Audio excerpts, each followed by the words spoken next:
Returning to Reality with GP. Before the show starts, a few ground rules need to be said. Number 1, if you're a prominent YouTuber and you admire GP's editing style, add to GP directly about how he does his editing. Number 2, prominent YouTubers must do a reaction video to GP's latest upload to learn his editing techniques for free. Number 3, people who are emotionally sensitive to cold, hard truth, you don't belong here, so get the fuck on somewhere right now. Number 4, any non-black women or black women under the age of 40 who find GP romantically or sexually attractive, refrain from advances, or else you will get blocked.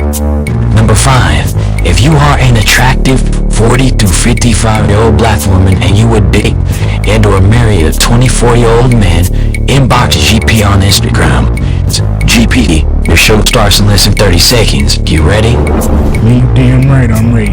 And make sure I look good for the camera just in case one of these fine-ass grannies decide to tune into the show. Alright, let's get it. Yo, what's good with y'all? It's your boy GP. Alright, I'm back and I got a few videos I'm reporting on for y'all today.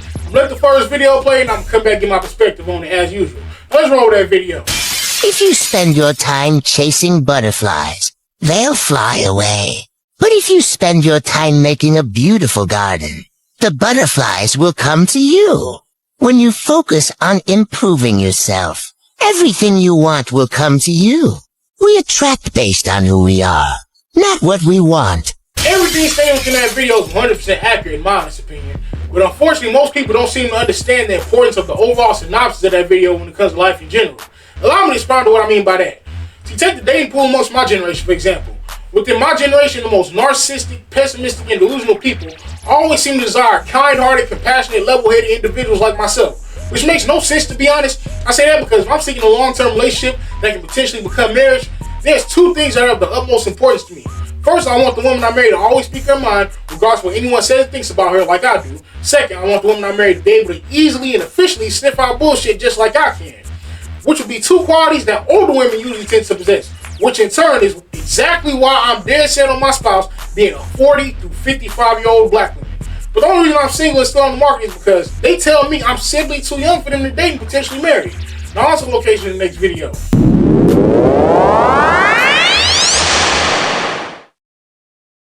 to the second video. The most dangerous man is the one who stands alone. You won't see his scars. They're buried deep, earned from battles fought in silence with no one watching. He's faced his demons alone, rebuilt himself from the ground up, brick by brick. This man doesn't need validation or a crowd. He's crafted his own strength, forged through solitude and resilience.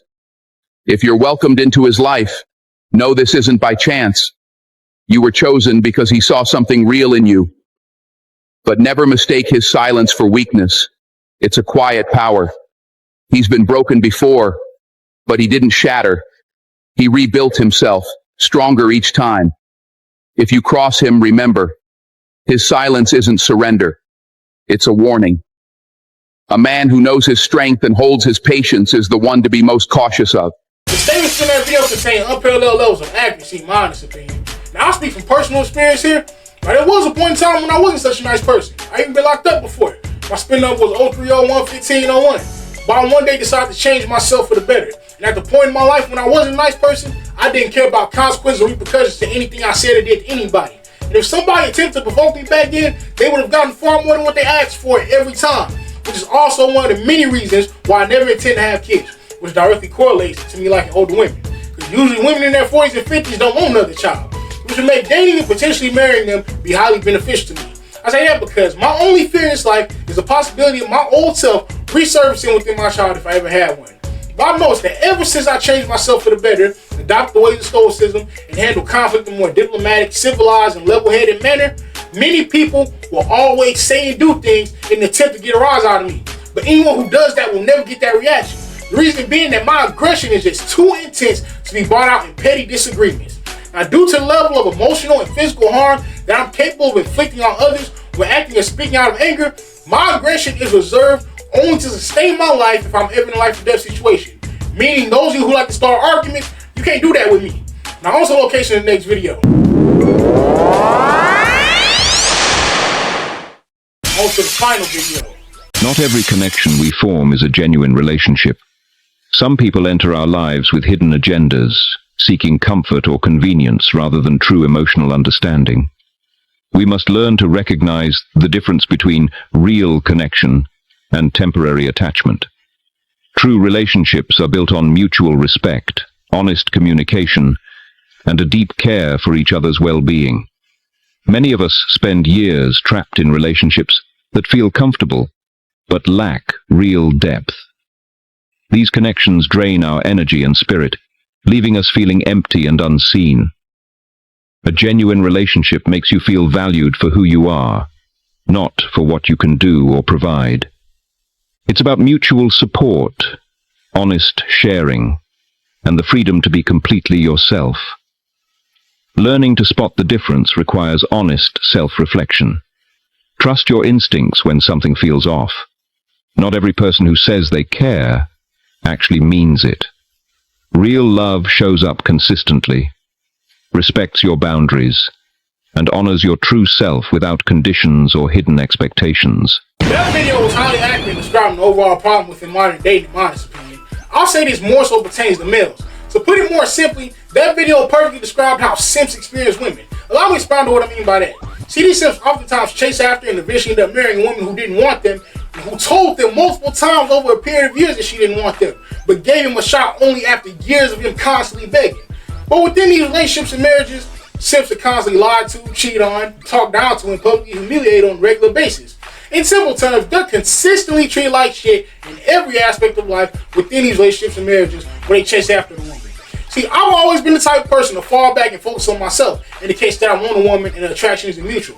Like I said before, in doing that, they always tend to reappear in times of progression in my life, being romantically interested in me all of a sudden, but only after my absence caused them to miss me. See, by falling back after expressing interest in a woman who played mind games, my absence and silence is a loud message that I'm not going for any of that prior to a relationship. Therefore, after we started dating, I always received 100% honesty within these relationships. The only dishonesty I've ever experienced within actual relationships is the women I dated wasting my time after losing romantic interest in me. In their words, they want to stay with me as long as they did if the sex wasn't good, and I was simply too nice for them to stay with me. Lastly, before I end off this video, a lot of these simps literally destroy themselves by chasing a woman that doesn't value, appreciate, or respect them for who they are. By destroy themselves, I'm not saying physically destroy. It's within the detrimental aftermath of them choosing the wrong woman that the internal essence of who they originally were gets destroyed as a result of the turmoil they endure within those situations. Now, y'all comment your thoughts below. And also hit the like, subscribe, and share buttons if you enjoyed the content. Now, that's it for this week, but y'all stay tuned for the lineup I got coming for y'all next week.